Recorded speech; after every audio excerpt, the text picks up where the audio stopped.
चलिए तो आज हम शुरू करते हैं कक्षा 10वीं गणित का अध्याय नंबर 2 बहुपद का लेक्चर नंबर 4। तो चलिए शुरू करते हैं।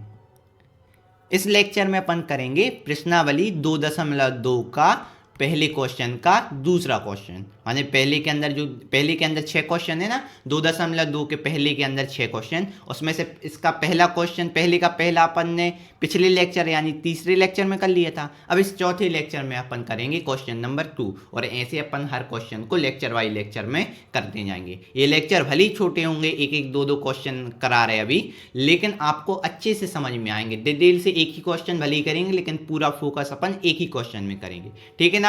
तो अपन शुरू करते हैं। इस क्वेश्चन क्या है, क्वेश्चन को कैसे करना है कि आपको बताना है कि पहले तो इस जो द्विघात बहुपद दिया है ना, इसके शून्यक निकालना है, इसके गुणांक निकालना है, फिर शून्यक तथा गुणांक में सत्यता की जांच करना है, माने संबंध सत्यापित करना है। तो चलिए अपन शुरू करते हैं। सबसे पहले लिखते हैं ये द्विघात समीकरण। तो ये लिखा है 4s वर्ग माइनस 4s प्लस 1, ये दिया अपन को द्विघात समीकरण। इसका निकालेंगे अपन सबसे पहले शून्यक। तो शून्यक निकालने के लिए क्या करते हैं अपन, सबसे पहले मध्य पद विभक्ति विधि द्वारा पृथक करते हैं।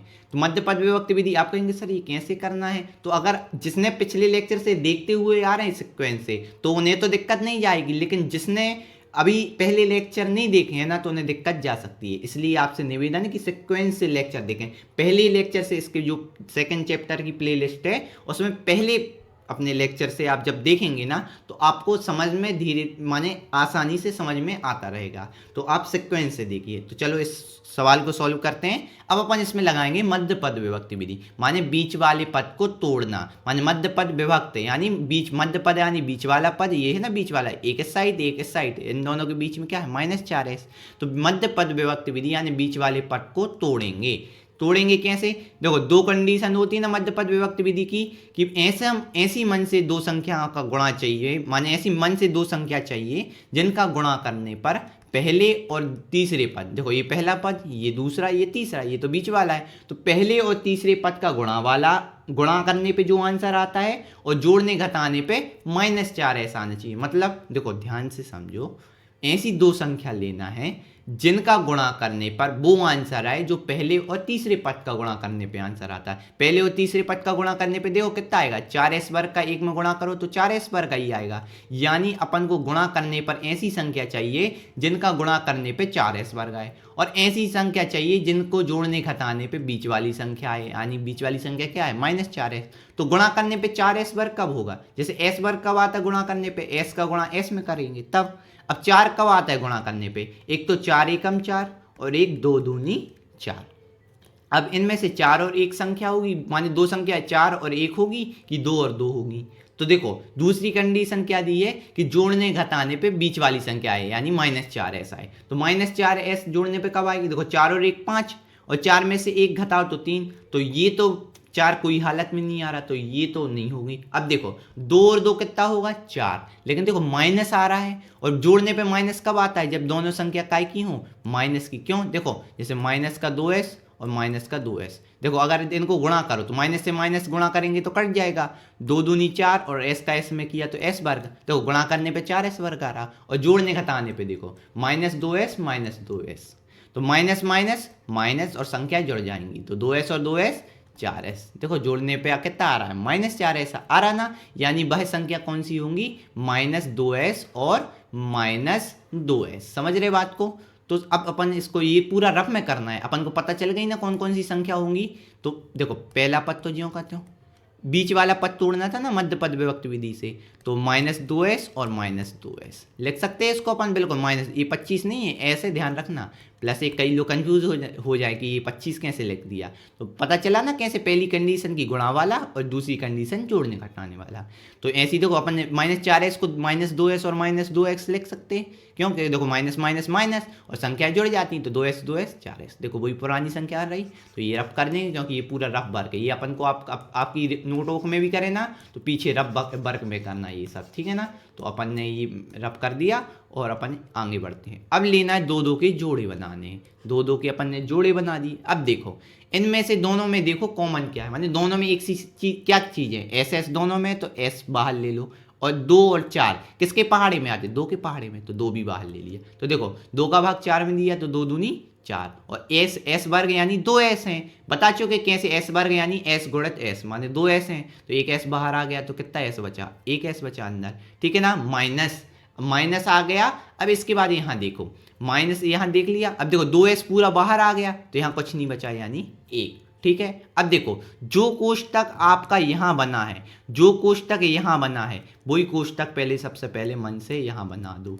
देखो ये ट्रिक है, कैसे, नहीं तो है ना फिर कॉमन लोगे तो भी यही आएगा, लेकिन जो कोष्टक यहाँ बनाया है वही कोष्टक यहाँ मन से बना लो। अब देखो अंतर देखो, यहाँ प्लस 1 है, यहाँ 1 है, 2s है, यहाँ 2s है, सिर्फ अंतर है चिन्ह का, यहाँ माइनस का 2s, यहाँ प्लस का, यहाँ प्लस का 1, यहाँ माइनस का 1, तो चिन्ह परिवर्तित है, इसे आगे अपन कॉमन ले लेंगे, माइनस ले लेंगे कॉमन, ठीक है ना। और देखो कोई चीज कॉमन नहीं आ रही यानी 1 कॉमन ले लें, कुछ नहीं आ रहा बाहर कॉमन तो मतलब 1 है, कुछ नहीं है यानी 1 है, 0 नहीं लेंगे ना तो वो पूरा पद 0 हो जाएगा, इसलिए अपन ने कुछ पद माने कोई कॉमन नहीं आ रहा तो माइनस ले लिया, और इतने प्लस माइनस चिन्ह अपन ने बदले हुए हैं, तो अपन ने बदले चिन्ह के लिए अपन बाहर माइनस ले लेते, ठीक है ना।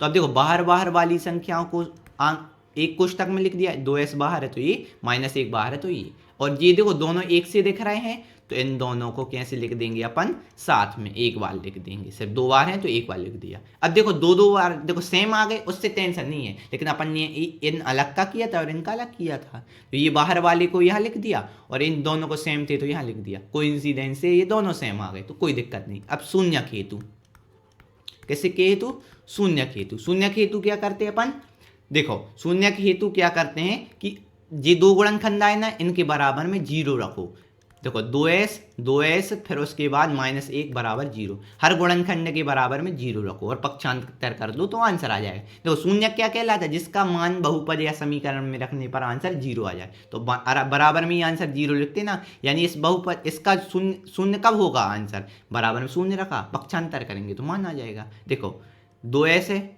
-1 है, उस साइड जाके प्लस का 1, और देखो 2 यहाँ बीच में कोई निशानी यानी गुणा का, तो उस साइड जाएगा, 2 यहाँ गुणा में है, गुणांक है ना, s का गुणांक 2, इस साइड जाएगा तो बटे में चला जाएगा यानी भाग में। देखो गुणा में कोई बीच में चिन्ह नहीं, ये अचर राशि ये चर, दोनों के बीच में कोई चिन्ह नहीं यानी गुणा का है, तो गुणा का है तो अपन क्या करेंगे कि इसको यहाँ साइड लाएंगे पक्षांतर करके तो भाग में आ जाएगा, भाग में यानी बटे में आ जाएगा, तो ये आ गया। और देखो जैसे ये था इसके लिए शून्य निकाला तो 1/2 आया, इसी प्रकार दूसरे वाले गुणनखंड के लिए निकालेंगे। अब भले ही दोनों सेम, देखो बराबर में 0 रखेंगे, अब दोनों सेम है यानी इसका भी शून्य कितना आएगा, 1/2 आएगा, क्योंकि देखो 2s से -1 उस साइड जाएगा तो प्लस का 1, फिर 2 गुणा में इस साइड जाके बटे में आ जाएगा यानी भाग में, तो 1/2, 2 अपने शून्य का आ गया, 1/2 1/2, दोनों सेम आए, उससे अपन को कोई दिक्कत नहीं आए तो ना। तो पहले शून्य को बोलते हैं अल्फा और दूसरे शून्य को बोलते हैं बीटा बोलते हैं, तो ये बता दिया अल्फा बीटा। और देखो वही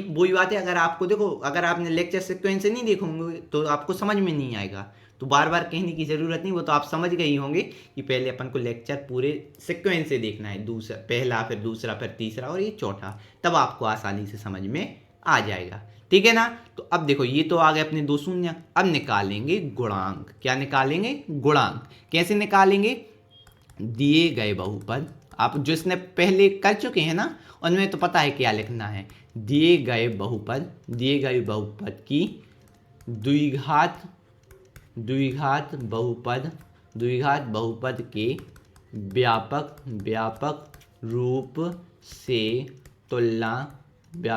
से तुलना करने पर। देखो व्यापक रूप क्या होता है द्विघात बहुपद का, ax वर्ग प्लस bx प्लस c, ये होता है व्यापक रूप। अब ये व्यापक रूप अपन को हल करना है तो इस माने व्यापक रूप से तुलना करना है। देखो x वर्ग है, यहाँ s वर्ग है, उससे टेंशन ना लो कि यहाँ x लिखा है यहाँ s लिखा, कुछ भी चर लिख सकते, a b c d x z, जितना 26 अक्षर कोई भी लिख सकते अपन।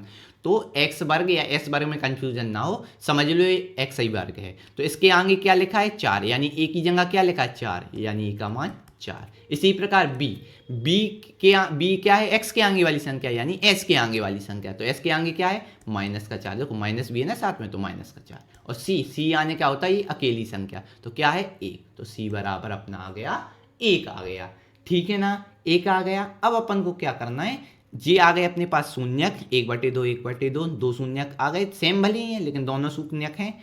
और इसके बाद अपन ने ये गुणांक निकाली, गुणांक यानी गुणांक, देखो आगे कोई भी निशानी बीच में यानी गुणांक। तो एस वर्ग के गुणा में क्या है 4, माने गुणांक कौन सा है 4, इसलिए अपन बोलते हैं गुणांक। ठीक है ना। तो अब देखो, हालांकि अपन ने ये गुणांक वगैरह शून्यक वगैरह 9th में डिटेल से पढ़ा है, ठीक है ना। तो अब देखो, तो सबसे पहले अपन संबंध में माने शून्यक, अब देखो शून्यक आ गए, गुणांक आ गए। अब शून्यक तथा, क्वेश्चन ने लास्ट में शून्यक ज्ञात करने बोला तो शून्यक तो आ गए, अब गुणांक बोल लिया, गुणांक आ गए। अब शून्यक तथा गुणांक के मध्य संबंध में सत्यता की जांच हेतु, माने जांच करेंगे। आप कैसे करेंगे, देखो दो सूत्र हमने बताए थे। पहला क्या है, शून्यकों का योगफल क्या होता है, अल्फा प्लस बीटा बराबर क्या होता है -b/a। ये होता है शून्यकों का योगफल वाला सूत्र, अल्फा प्लस बीटा बराबर -b/a। तो अल्फा क्या है 1/2, पहला शून्यक 1/2, दूसरा शून्यक भी 1/2 आया, तो अल्फा के जगह भी 1/2 और ये बीटा भी 1/2 बराबर -b/a, माइनस b का मान कितना है -4, तो कोष्टक में लिख देंगे। और a कितना है भैया, a आया अपना 1, यहाँ से मान धर दिया।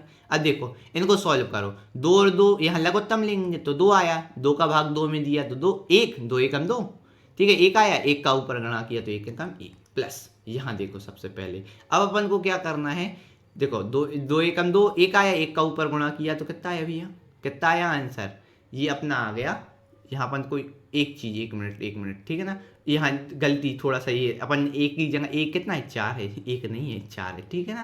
तो ये अब देखो 2 का, ये अपन को पता है ना कैसे सोल्व करते हैं, अपन 7वीं 8वीं से कर रहे हैं। पहले इनका लघुत्तम लिया तो 2 आया, फिर पहली संख्या होता है नीचे का नीचे भाग, तो 2 का भाग 2 में किया तो 1 आया, 2 एकम 2, 1 का ऊपर गुणा किया तो 1 एकम 1, प्लस का नीचे प्लस का निशान। अब दूसरी संख्या होता नीचे का नीचे में भाग, तो 2 का भाग 2 में दिया तो 1, 1 का ऊपर गुणा कर दिया तो 1 एकम 1, ठीक है ना। ये माइनस माइनस प्लस हो गए, प्लस बनाते नहीं, ये आ गए 4/4। अब देखो 1 और 1 जोड़ो तो कितना आया 2 और बटे 2 और ये 4/4। अब काटो 2 एकम 2, 2 एकम 2, 4 एकम 4, 4 एकम 4, यानी मतलब क्या हो रहा है अपना, ये वाला जो पोर्शन कितना हो रहा है, ये पूरा पोर्शन ये अपना क्या हो रहा है 1 आ रहा है। तो 1 बराबर 1 देखो 1/1 है, बटे में 1 से कोई मतलब नहीं, तो डायरेक्ट 1, तो 1 बराबर 1, यानी दोनों पक्ष बराबर आ रहे, बाएं पक्ष बराबर दाएं पक्ष, यानी अपन ने जो शून्यक निकाले वो कैसे हैं, बिल्कुल सही हैं। अब एक तो एक सूत्र लगा के अपन सत्यता की जांच करते और साथ ही साथ दूसरा एक और वाल लगाते,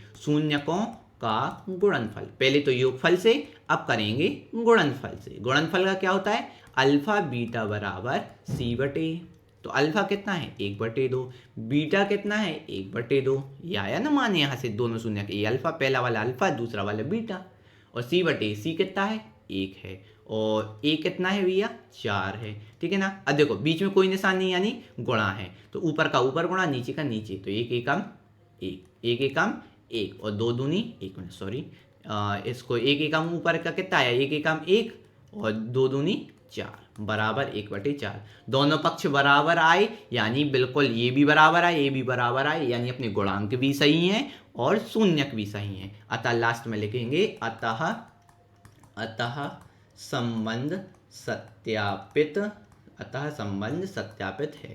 थोड़ा सा बड़ा भले ही हो जाता है, लेकिन अगर आप बार बार प्रैक्टिस करते रहेंगे ना तो समझ में आ जाएगा कि अपन को कैसे से कैसे करना है। तो वही है, सब गणित मांगती है प्रैक्टिस। अगर आपने बार बार क्वेश्चन को सॉल्व किया ना, थोड़ा भले ही हो सकता है दिक्कत जाए, तो आप देखो जैसे आप वीडियो से देख रहे हैं, आप समझ रहे लेक्चर को और थोड़ा सा दिक्कत है तो दोबारा फिर से लेक्चर को दोबारा रिवाइंड कीजिए।